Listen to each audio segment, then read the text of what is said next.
Hello, and welcome to Akron, VA. I hope that you will enjoy Part 1 of Bloodbath. To stay up to date on when new parts are released, feel free to subscribe and press the notification bell. Without further ado, I implore that you listen and enjoy. "It's all an illusion," Lord Mortimer Henley said in a posh voice, indicative of his noble upbringing, to Dalen, his young and philosophically curious protege. "The clothes, the wine, the prim and proper attitudes, in the minds of such nobility, these things symbolize power and strength." Dalen looked around the extravagant ballroom, noting all the symbols of excess and nobility. The room had a strange golden hue, as if the walls themselves exuded wealth. Massive red curtains hung from the high vaulted ceilings and gently brushed the stone floors around the walls of the ornate room. Dozens of small wooden tables with lavish silk tablecloths dotted the edges of the hall, while a much longer and more decorated table stretched from one end to the other, seating the most important and dignified guests this evening. Dalen and his teacher sat at one of the smaller tables nearest the main table. Such signs of wealth used to disgust Dalen, but in his time spent under the tutelage of Lord Henley, he had grown to recognize its place in Brokend society. The ladies in their expensive and colorful ball gowns, and the lords in their pristine suits and uniforms. All of the lords, except Lord Henley, also carried sabers at their side, despite the obvious fact that none of them had ever known any form of combat or war. Though inexperienced in martial combat, many of these nobles were proficient in various schools of magic, though most of them would never have used such magics outside of a training setting. Nobles, however, were a paranoid bunch, and as such, every person in attendance, including the hosts and waitstaff, were forced to wear a soul governor, an enchanted jeweled bracer that prevents the use of any external magic. It had been magically bound to each person by the house warden. While many enchanted objects like soul governors are passively enchanted and self-contained, Lord Henley had explained earlier that these particular ones were bound to the warden himself, meaning that as long as he still lived and had enough magical energy, the soul governors were impossible to break, bypass, or remove. Such devices had become commonplace in high society in the years following the Ascension. However, ones actively enchanted by a warden were extremely rare. Before Broken had become a god, there was little need for such precautions, as his iron fist and dominating presence was more than enough to stifle any thoughts of betrayal, rebellion, or assassination. Since his disappearance and apparent apotheosis to divinity, however, distrust and court intrigue had been at an all-time high.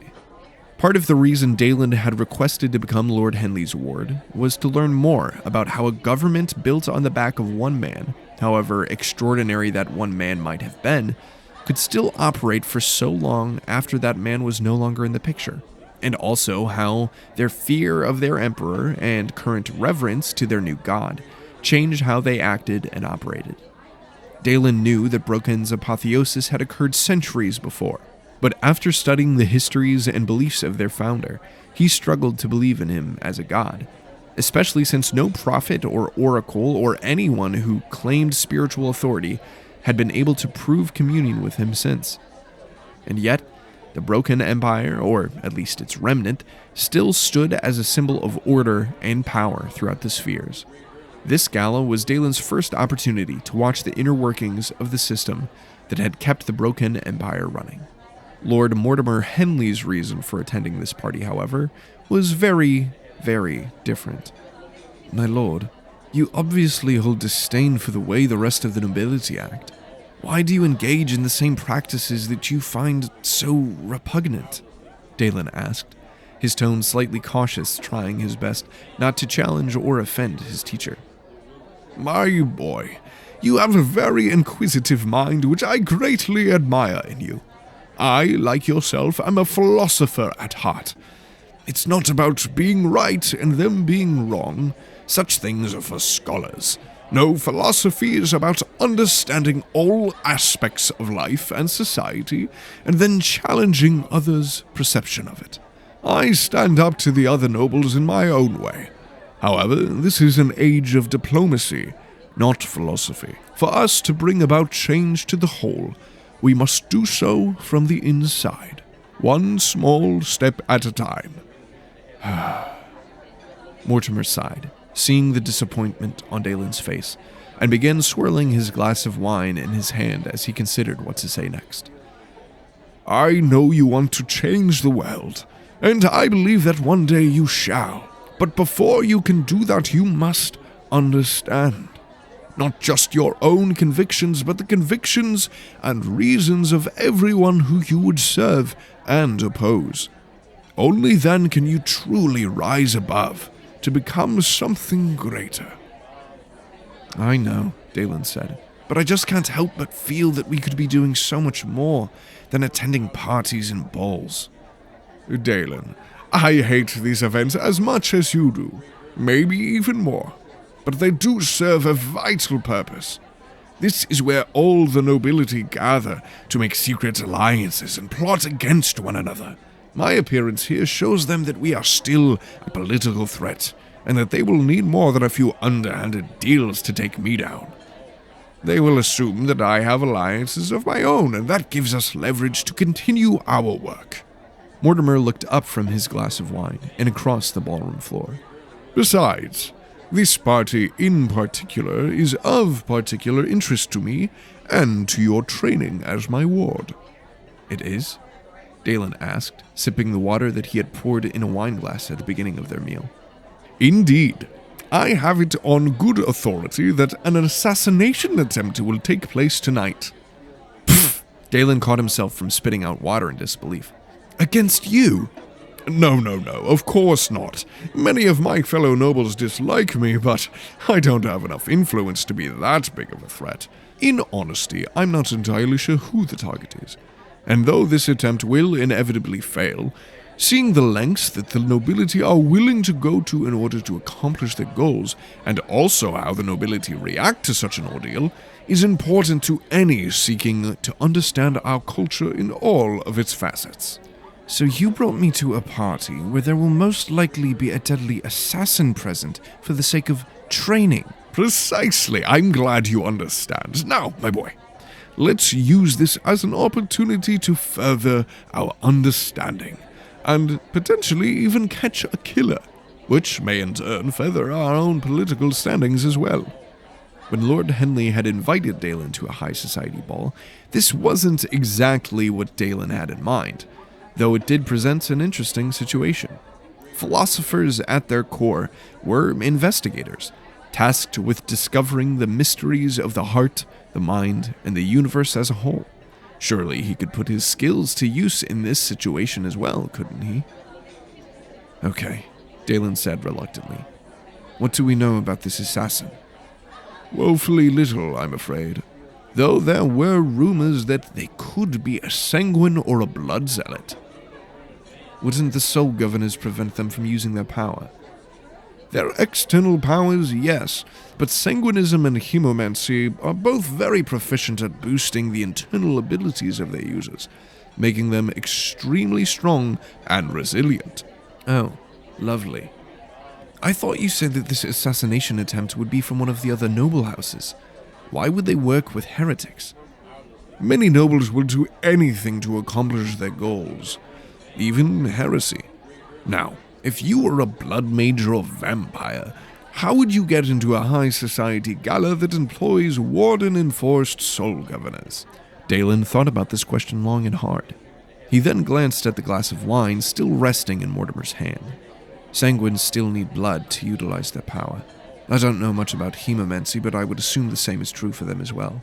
Perhaps they would attempt to blend in with the chefs or butchers in the back halls in order to be nearer to blood and not arouse any suspicion. That is a very calculated guess, my young ward. Though both sanguines and hemomancers can utilize their own blood to perform magic as well. Still, it would most likely be to their benefit to blend in with the event staff, and being around additional blood would not hurt their chances, I'm sure.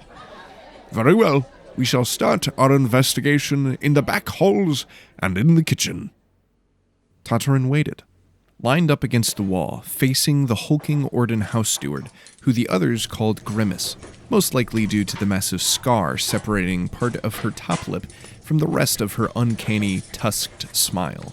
She barked orders as squads of waiters and chefs broke off from the line, heading to their designated stations. Many cultures, primarily the secluded Elkin, considered Orden to be beasts and monsters. However, Broken society had long since moved past such bigotry. Most Orden were extremely intelligent and socially adept.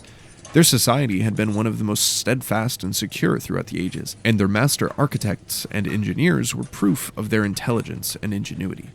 This particular specimen, however, definitely gave more credence to the beast stereotype. Tatarin was biding his time, waiting for the right moment to break off with another group of staff and disappear into the back halls before Grimace realized that he was out of place. But that time had yet to present itself. He had called in a favor with an old friend of a friend to get into this event, and he was not going to waste it. Though he had only been here for a few hours, he had grown quite fond of several members of the staff. They seemed like good and honest people. It was a pity they would all have to die. "Butchers, if I see one bone where it shouldn't be, or a single jagged cut, or a single slice of spoiled meat, I will send a lot of you home to Butcher's Bog, you hear me?" The brawny woman shouted. Tatarin knew just from a glance that none of these so-called butchers had ever even stepped foot in Butcher's Bog, but he knew no one would question or correct her as they all shouted, "Yes, steward!" in unison, and headed off to the butchery behind the kitchen. Tatarin followed. It was ironic to Tatarin that he knew more about the culture and history of the butchering arts than any of these people, and yet he was the fake. He had been to Butcher's Bog a handful of times in his youth while on pilgrimages. Though it historically held very little religious significance to his people, it was still considered a holy site by many zealots just because Crom had recognized and praised their zealotry while he still walked the mortal world. Even though Tatarin hated Crom for his abandonment of his people, he could not ignore the significance he played in their culture. He was the Bloodchild, after all, wasn't he? Tatarin marched with the butchers past the gathered waitstaff and through the kitchen, and slipped away through a half-open door near the butchery entrance. The door opened into a dimly lit corridor leading to who knows where. Intricately designed rugs ran down the hall with swirling patterns of what must have used to be red and orange, though in the dim lighting and after years of use they appeared closer to black and brown.